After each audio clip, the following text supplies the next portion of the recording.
Hey there, YouTube fam. It is your girl, Imen, and I am going to be talking about the case of Omaima Nelson.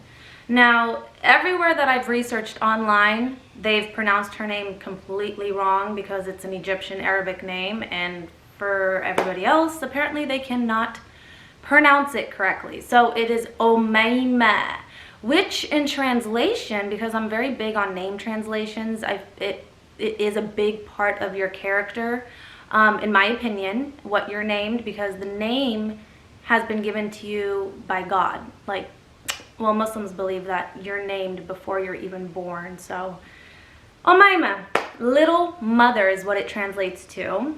And the irony of that is just hilarious to me once we get into this case.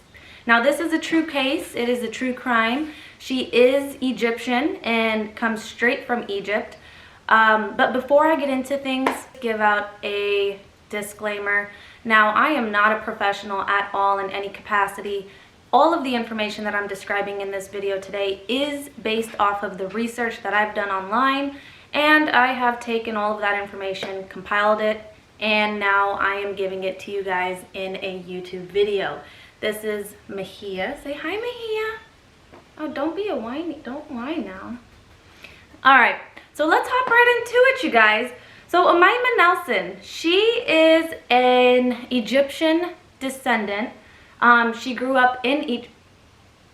Hi, can you get out of my shot? Thank you. Come here. Sit. Sit. Oh, here comes the other one. This is Zena. Why now? I'm just about to do my YouTube channel. My YouTube video. What's going on? What? You need to go potty? Yeah? All right. So Omaima Nelson, she was born in 1968 in southern Egypt, right next to the Sudanese border. She came from a troubled family. She had stated that her father was violent. He had a raging temper. She was Muslim at that time. Her father at the time was, well, probably still is, very, very violent. He was abusive. He would psychologically, physically, and verbally harass her over and over again. She was beautiful. That's why when she came to America, it was very easy for her to get some modeling work done, and to gain a lot of sugar daddies, but we're going to get into that later on. So Omaima Nelson, she had grew up in a farm-like area. So for the Egyptians out there, she was a fallahi. Fallahin, you know, the ones that are on the farms. Yeah. So she was in that area, but when her mother had divorced her father, they ended up moving over to Cairo, into a city that is translated to the city of the dead. And that's because it was surrounded by several cemeteries. So, I mean, that can't be good on the spiritual soul, if you know what I mean. Either way, she had jumped from one man to the other, dating around, and since she was abused as a young child by her father, and I'm sure by several other men around her that were in her life, her father actually did one of the most inhumane things that I could possibly think of, something that I am completely against, and that is female genitalia circumcision. And if you don't know what that means, that just means that they go in and they mutilate the clitoris on your vagina, so that way you can't have any sexually stimulated responses, you can't get any sexual gratification, and honestly, that is cheating the woman out of the one thing that God gave us. I mean, we have to deal with so many things nowadays. What, we can't get orgasms anymore, people? Yeesh. So while in Egypt, and she was about 17 years old, she had met an oil worker, an American oil worker at that. Now, she was really good with getting men to do her bidding for her, so she was able to, I don't know, set them in a trance and get them to do whatever she wanted them to do. It was really odd. I wish I had that superpower, but she was really, really good at it, okay? So when she met and married this individual, this American oil worker, he had then finished up his contract in Cairo, and he was sent back to America. And when he came back, since he had married her over there, he brought her with him. So Omaima, she was just 18 years old when she first got to America. She knew little to no English. All she had was this American husband that she barely knew. And since at that time, she honestly didn't feel like she had many options. She was molested, she was raped, she was sexually mutilated as a child. So she wasn't a virgin anymore. And what do we all Muslims know? One thing that I hate about my community is that when a woman loses her virginity, it doesn't matter what the circumstances are, whether that's rape, whether that's abuse, molestation, or anything else of the other, they tend to toss that woman aside. They deem her as if she's insignificant, she's invaluable, she's not worth their time, which is horrible. I wish in the future that my community would be able to embrace these abused women, to help them and to protect them. And usually the abuse is coming from the individuals that we are looking for as a protector, as a person who's supposed to be in our corner and take our side. But unfortunately, that's not how it always happens.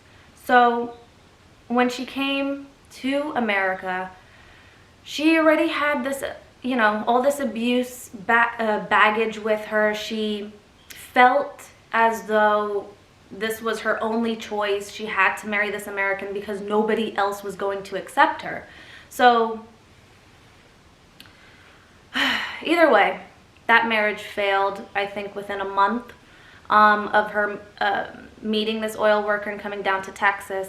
So from there, after she, you know, divorced the only person she knew in this country, she started going out to bars and started going out with random men, usually older. So she was in the sugar daddy business, the sugar baby business, and she was really, really good at it. She was a beautiful, beautiful Egyptian girl. She was born right there on the southern Egyptian-Sudanese border.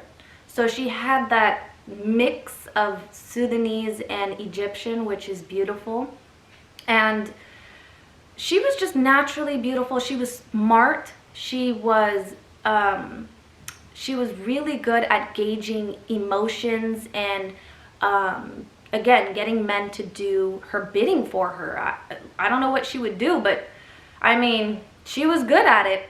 So a lot of the time, during this time, she was shoplifting, she was stealing for, you know, food, because she didn't really have any skill sets. She couldn't really get out there and put a resume together and get a regular job, apparently, which then got her to turn to nanny and housemaid work, which, if every Egyptian woman knows, that is the one thing we are trained in, because, well, that's what women are seen as back home. They're seen as the home taker, the giver, the motherly figure that's going to run the household. So also, they're the killers. Back home, you guys would be surprised. It is not the men who are the killers. It is the women.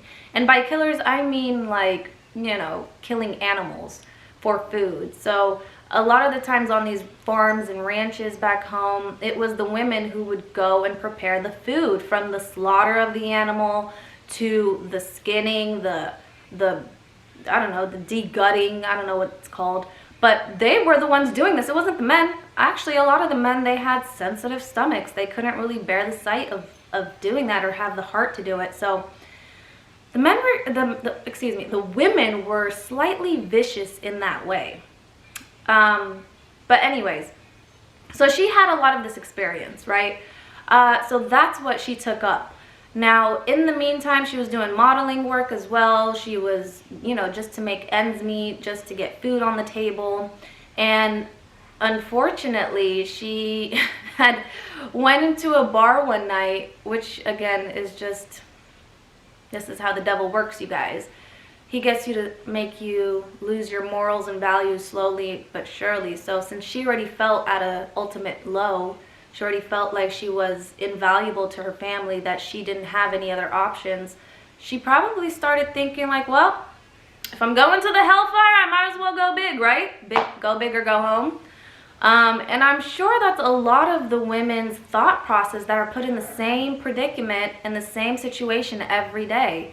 They feel as if they can no longer contribute anything to their family or build a family of their own, because no man is ever going to want them because they're not a virgin anymore. And they're tossed aside, right? So again, you got to put yourself in her perspective. And it's very easy for me to do this because I am Egyptian and Muslim, and I've seen this happen firsthand to people that I've known. So I can empathize. Now, in 1991, when Omaima was 23 years old, she met the 56-year-old Texan, Bill Nelson. Now, this is where the story goes left.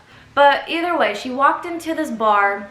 She had spotted Mr. Nelson, Mr. William Nelson. And girls, hey, go play over there.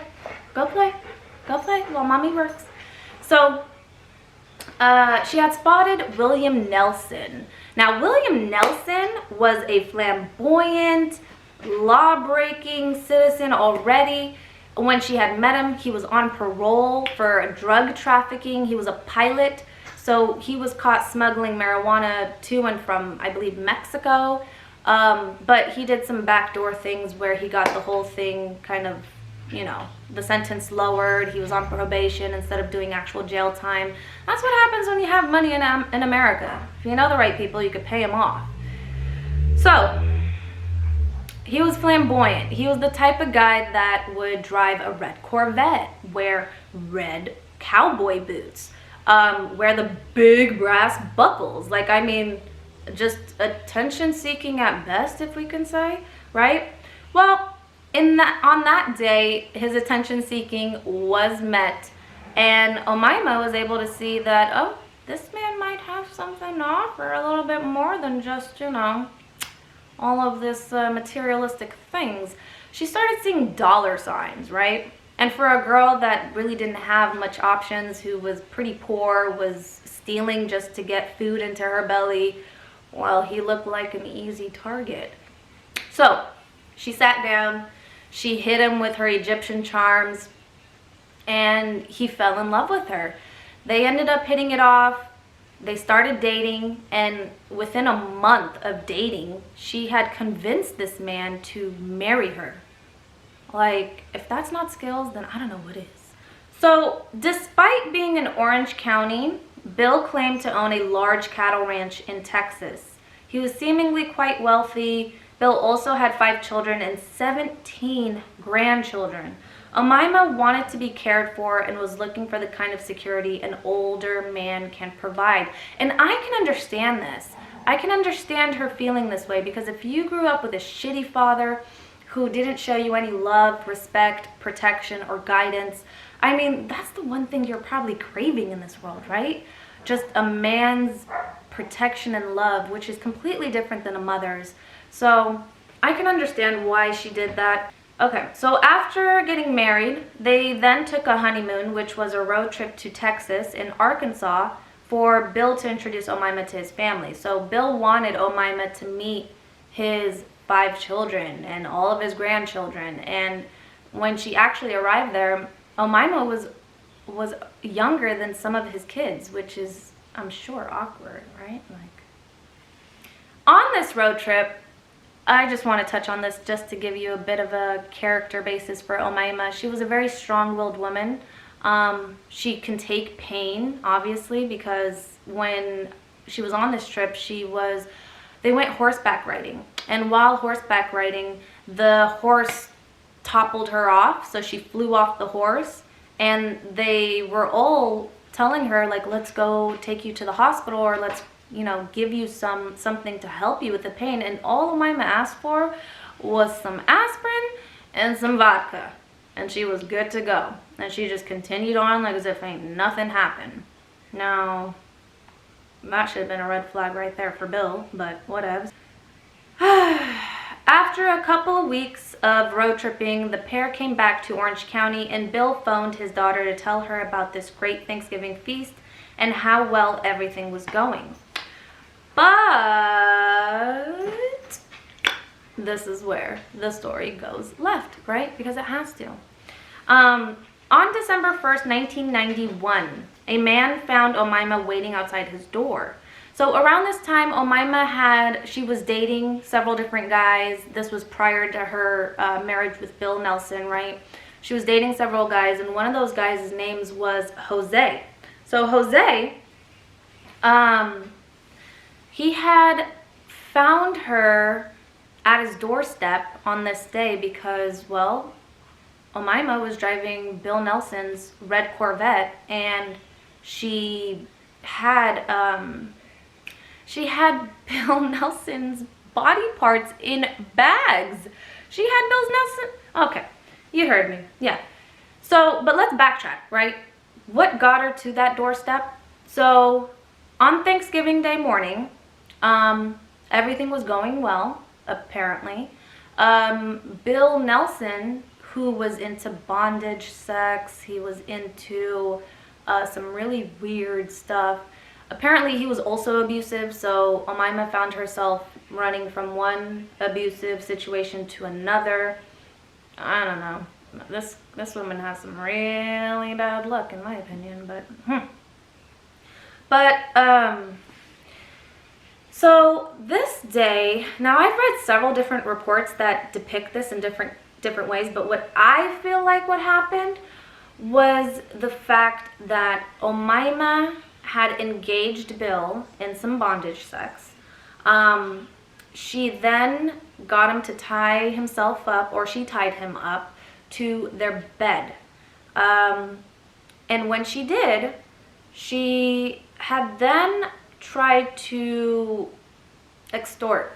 She tried to extort Bill Nelson. So she was telling him, where's the cash, where's the money, whatever she was looking for, right? Bill then refused to give her any cash or any money or anything like that, any information as to where to get those kind of funds. So instead, she grabbed a lamp from the side table and she smacked him over the head with it, apparently several different times. From there, she took a pair of scissors and she just started stabbing him repeatedly, over and over and over and over. And when I looked at other reports of when she had these psychological evaluation, you know, after the trial, you go through the trial phase and then they bring in a psych expert and they do a whole therapy session to see if you were like mentally crazy or not. And apparently this bitch was psychotic. Like, if that wasn't one word that I seen over and over again in all the reports, was that she was psychotic and bizarre. And I'm going to tell you why. So in this moment, Omaima claimed that she was in a trance-like state. She said that the Egyptian pharaohs were there telling her to kill Bill Nelson. She stated that two women in all white came into the room and told her, he must die. He must die. So she killed him. That's her explanation of this whole thing. Not for money, but she claims that it was demons or what we know them as is jinns. Jinns were there to help her push the whole motion along. Oh my God. So anyway, so after she killed him, she said that she doesn't remember anything that happened next, but I mean, I can understand that, because if you're dealing with demons, demons also have the power to possess. They have the power to guide your hand. One thing that my mother always told me growing up, running around, not running around, but walking in the house. Like, let's say you go to the kitchen, you grab a knife because you need a knife to use it in some way. Don't walk around it with the knife up like this. Walk with it pointing downward, right? And that's because, well, she claims that the devil is able to push your hand and have you accidentally kill another person. So maybe that's an Egyptian superstition. Maybe it's true. But anyways, that's neither here nor there. So she claims that she was possessed. She doesn't remember dismembering the body, but what she did next was bizarre. So she had cut off Bill Nelson's hands, she had castrated him, and she had decapitated the body. From there, she took the head, she put it in a deep fryer, so she deep fried his head. Like, what the fuck? And then from there, she put the head into the freezer, you know, to keep it safe. Now, the hands she also deep fried, and when she deep fried his hands, a lot of people think that she was doing this so it would make it hard for police officers to identify him. So the fingerprints, right? And they gathered that because later on in the case, she was then telling Jose, when they brought Jose in, right, to testify against her. When they brought Jose in, he was claiming that she was asking him if he can come over and help her pull out Bill Nelson's teeth, or she was asking for recommendations. What the fuck? Like, I mean, the only other thing she was then supposed to do is put up an ad on Craigslist like, hey, how do I dispose of a dead body? Like, how do I get rid of fingerprints and DNA evidence? Like, what is wrong with this woman? You know what? That probably explains the whole psychotic and bizarre episode, because that just doesn't make sense to me. Like, how can you just nonchalantly call people up and ask for advice on murder? Anyways, moving on. So, so after Omaima had did all of her bidding, right? Castrated, decapitated, cut the hands off. She then skinned his torso as well. She started taking chunks of his body parts, his organs and whatever, and started putting it down the garbage disposal. And, you know, later on when they interviewed some neighbors, the neighbors were saying that this garbage disposal was on for about 48 hours. So this woman was just taking the body parts of Bill and just shoving it into the garbage disposal, just thinking it was all good, like she was just going to get rid of everything that way. Like, what is wrong with people? But again, this was back in the day. This was like 1990, 1991, before, you know, DNA and forensic evidence and all these different shows on TV such as CSI, and right, where the majority of the public got the message. But anyways, I just find it so freaking crazy. So 48 hours, she continued to do this until the garbage disposal broke. So she couldn't put anything else down that garbage disposal. Like, how freaking insane is that? Now, once she broke the garbage disposal, she started putting pieces of Bill Nelson into garbage bags. She then took some of those garbage bags, she loaded it up into the red Corvette, you know, the one that she fell in love with when she first met Bill, and she drove on over to Jose's house. Now, Jose answered the door, and he said that she was in a bizarre state. Like, she was not making sense.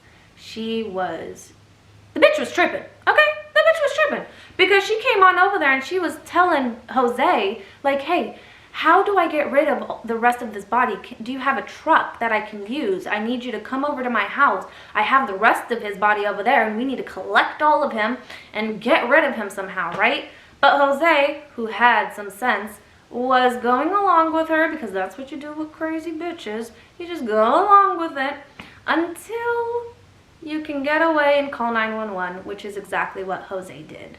So Omaima was standing there thinking that Jose was going to help her out, and he was about to go get his truck so they can go back to her apartment, which was back in Casa Mesa. Anyways, so she wanted Jose to come back with her to help her dispose of the body, right? How insane, again, is this woman? Probably very. Oh, I'm sorry, baby. Probably very. So, Omaima then was greeted by several police officers who pulled up to Jose's house.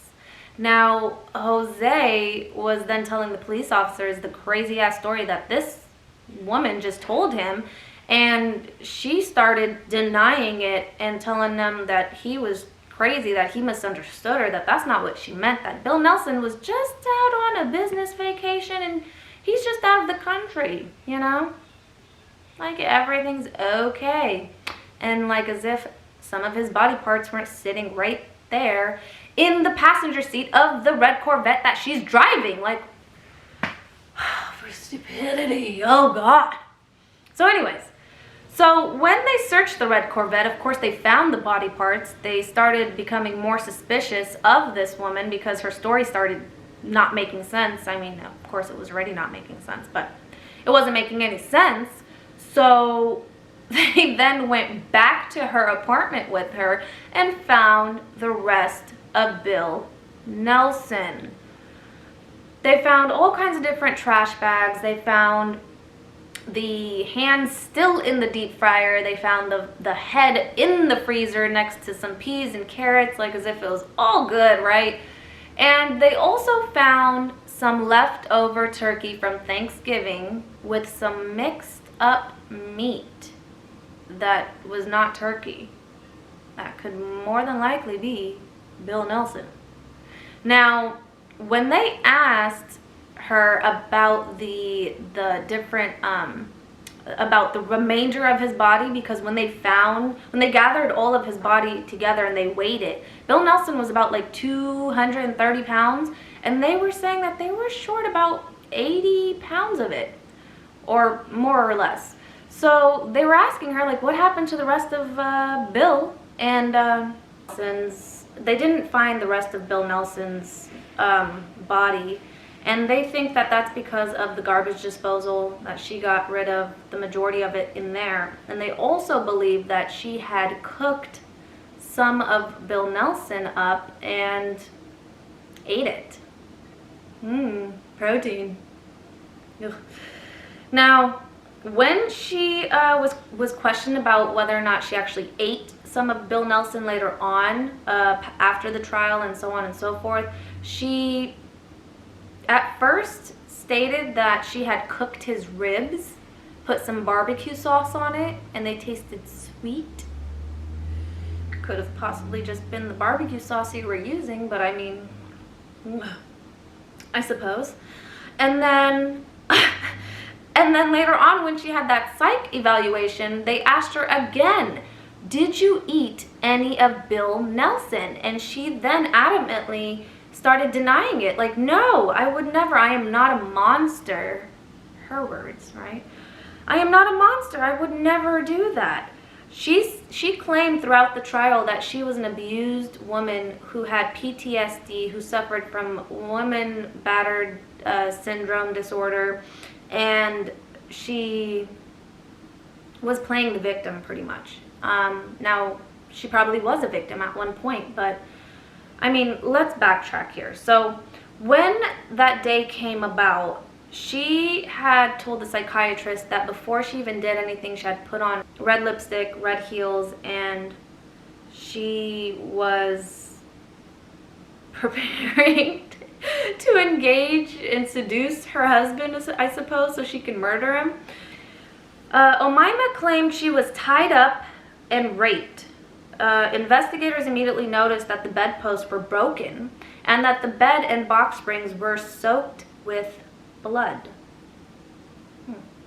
Rings of bruises around the ankles of Bill's severed remains suggested that he may have actually been the one to have been tied up. So, I mean, the evidence wasn't really aligning with her story. Omaima's rape exam turned out to be negative at that, and the cuts and bruises on her body were consistent with somebody that had dismembered a human body. Now, Omaima eventually began giving up more details, saying, "I don't remember how I killed him. All I remember is I get up, like I said, and I find him. He's in a trash bag. I wish I knew how I killed him, though something inside me told me that I had to do it, like demons." And that is a direct quote from her. She continued to talk about the visions of the two women that she had prior to the murder. There was blood all over them, and they walk in and say, "He must die. He must die." Now, as investigators pieced the bits of Bill back together, they found the truth of what happened to him. It turns out that Bill's death resulted from at least 25 wounds to the head. An investigator said, "We theorize that he entered into a consensual bondage session with Omaima. She tied him to the headboard and probably wanted some type of money or access to his wealth." Now, according to the DA, the body had been cut with such precision that the coroner's office wondered if she had done this to other people. And again, this goes back to me bringing up the fact that women back home are the ones to slaughter the animals. So a lot of that experience might have just been that. She grew up on a farm. She knew how to cut animals. She knew how to dismember an animal's body. And if you think about it, you could probably take some of that knowledge and put it towards dismembering a human one? I don't know. Anyways, so disturbingly, when they totaled the remains and compared the weight indicated on Bill's driver's license, which isn't that, precise. People lie on their driver's license weight all the time. I mean, come on now, but we'll go with it. Indicated on Bill's driver's license, 80 to 100 pounds of Bill were still unaccounted for. This led investigators to ponder whether she had eaten a part of Bill. A neighbor said they heard the garbage disposal running for the whole weekend until it seemed to have broken only a few hours before Jose found Omaima on his doorstep. As they dug into Omaima's past, they found a pattern of her quickly moving in with sugar daddies, then ending the relationship and stealing valuables from them. However, none had ever ended in murder until now. So this was a pattern behavior. She would get into these relationships with sugar daddies. She would then use her charms, her wits, her brains, her looks to get what she wanted out of them.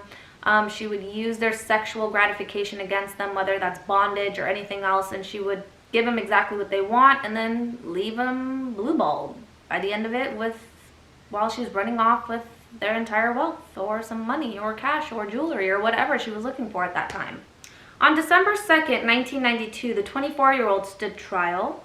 At trial, the prosecution had come up with a witness who had dated Omaima. He testified that one night Omaima had tied him to the bed before pulling out a gun and demanding money. "She pulled a gun out and she put the gun to my face and said she wanted, for me to give her money," the witness said. The man managed to break free of his restraints and wrestled the gun away from Omaima. But he was so embarrassed by this incident, he didn't call the police, which happens in a lot of cases. The case appeared to be open and shut. Investigators had a confession, the crime scene, the body. Prosecutors showed how Omaima had a history of using men in these situations, and that her motive was money and not because she was a victim or, had to kill Bill Nelson out of self-defense by any means. The psychiatrist testified that Omaima said she put on red shoes, a red hat, and red lipstick before chopping up and cooking her husband's body. But who does that? Who just puts on red lipstick, red shoes, a red hat after murdering their husband to then dismember the human body? Again, I'll tell you who. A person possessed by jinns, that's who. She said that she prepared his ribs like in a restaurant and said out loud, "It's so sweet." Oh, her lawyer told the court of a lifetime alleged abuse. Omaima had received a female circumcision when she was 7. Her clitoris had been removed by a crude surgery. Ever since the scar tissue remaining had made sex very painful for Omaima, she had signs of PTSD and claimed that nearly everyone in her family either beat, tortured, or molested her. So, you know, I do feel for this girl. I really, really do. I just don't think murder was the way to go. But she claimed that Bill Nelson had demanded oral sex daily, and that the oral sex came with name-calling, which is very degrading. He was angry that she was doing it the way he wanted it. She became psychotic. She told me that ancient Egyptians helped her. Okay. Apparently, the same ancient Egyptians told her to cut up his body because they believed that if your body is scattered, you will not go to the afterlife. Omaima wanted to make sure when she went to the afterlife that Bill wasn't going to be there.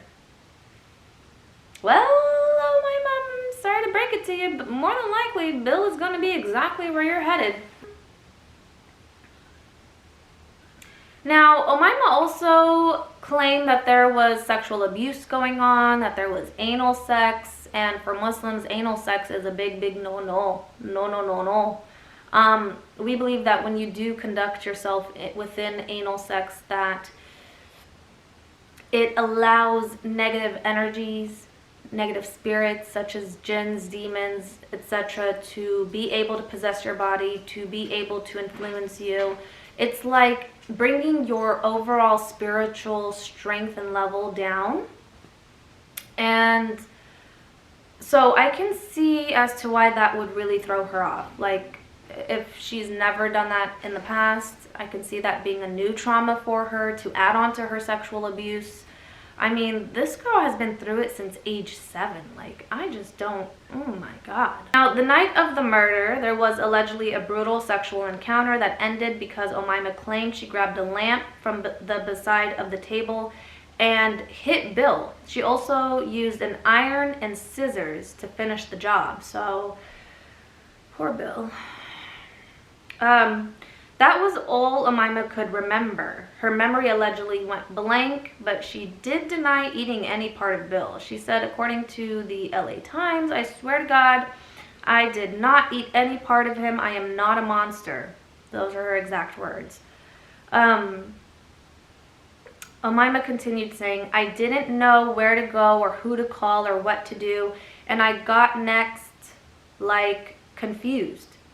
I don't know who I am or who is that person I'm not related to. I thought she is a stranger. I thought, what am I doing in this place?" So she probably woke up from this trance-like state after committing this murder and was just like, what the fuck happened? Again, more than likely because she was possessed by jinns and demons, which is very likely.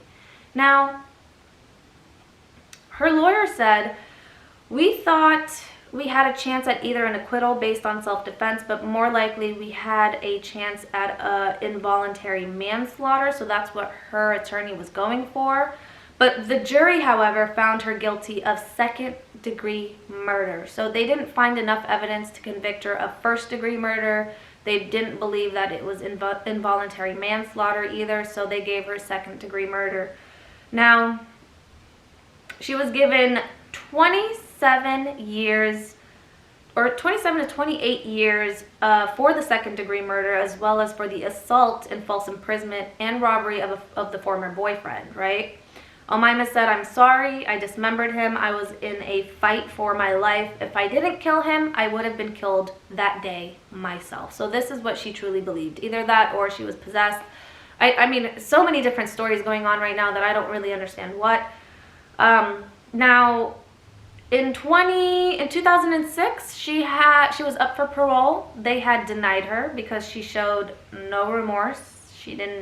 It didn't seem like she was really improving in prison, or she came to reconcile with anything that she did. So they didn't grant her parole. But then in 2011, she was up for parole once again, and this time Bill's daughter spoke at the parole hearing, and it took her a while to compose herself before reading a written statement about not having her father at her wedding or being able to introduce him to her 8-week-old daughter, which is just so sad. In prison in the 90s, Omaima found a man in a wheelchair who married her before he passed away. They were allowed conjugal visits, and apparently he left her a lot of money. So Omaima still was charming men even behind bars. I believe she had 6 suitors that came to her while she was imprisoned for murder, and she was still able to charm these men into providing money, putting money on her books, taking care of her even from behind bars. She then convinced this one poor old man in a wheelchair who fell in love with her. What the hell did this woman do? You know what? It's black magic. That's what it is. It's freaking black magic. I'm on to you, Omaima. I'm on to you. Now, but she got him to marry him, and she has a lot of money. So Omaima will be eligible for parole in 2026 at the age of 58. And she is currently in Chowchilla, California. I don't believe that they're going to let her out because, again, they're comparing her to Hannibal Lecter. And that was the main thing in the headlines at this time because Omaima's case had happened around the time where Silence of the Lamb had just came out, the whole movie. And I mean, the main character of that movie is Hannibal Lecter, so the media was having a frenzy comparing this woman to Hannibal himself. So they really wanted to put the cannibalism on her. They really wanted to get her to admit it for some odd reason, but she kept denying it later on, even after her crazy, bizarre statement of saying that she BBQ'd his ribs and they tasted so sweet. So I don't know how much of truth there is to that. I really couldn't find much information about it. But in my opinion, I feel as though that there is truth to both sides. I feel that, you know, Omaima, she was abused. She was sexually raped and mutilated as a child, and of course had an abusive father, which left her with daddy issues and gave her PTSD. But at the end, there's plenty of people that go through trauma like that throughout their lives, and there's people that use that trauma and that negative energy and they turn it into positive. And they do that by going to therapy. They do that by learning, by, you know, understanding that that wasn't their fault. How they were treated was not their fault. That was not their trial. That was a trial for that individual, and they failed miserably. But God doesn't fail us. He will never forget us.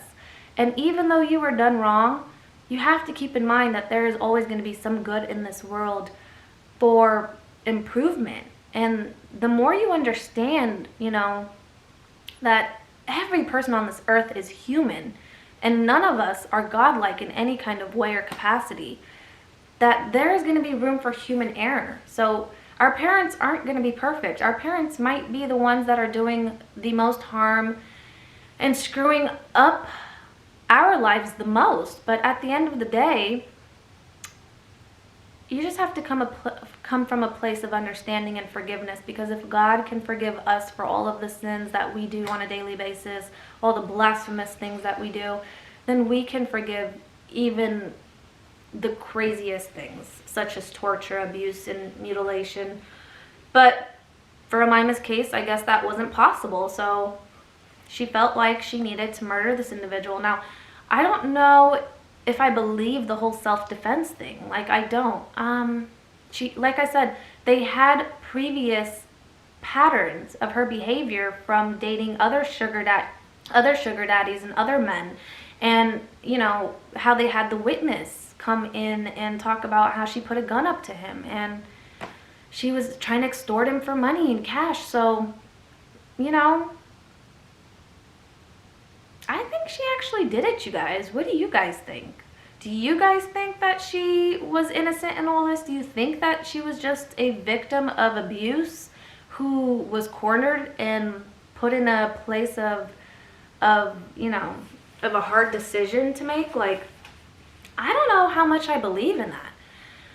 But let me know what you guys think in the comments below. Let me know if you like this video. Let me know if there's anything that you wish to see improved on my channel. This is my very first YouTube channel, so I know that there is going to be room for mistakes and errors, but I am willing to learn and grow with you guys if you are willing to have me. If you find any interest in murder, mystery, crime, true crime, story times, anything of that nature, definitely hit the like button, hit the subscribe button, and I will see you guys all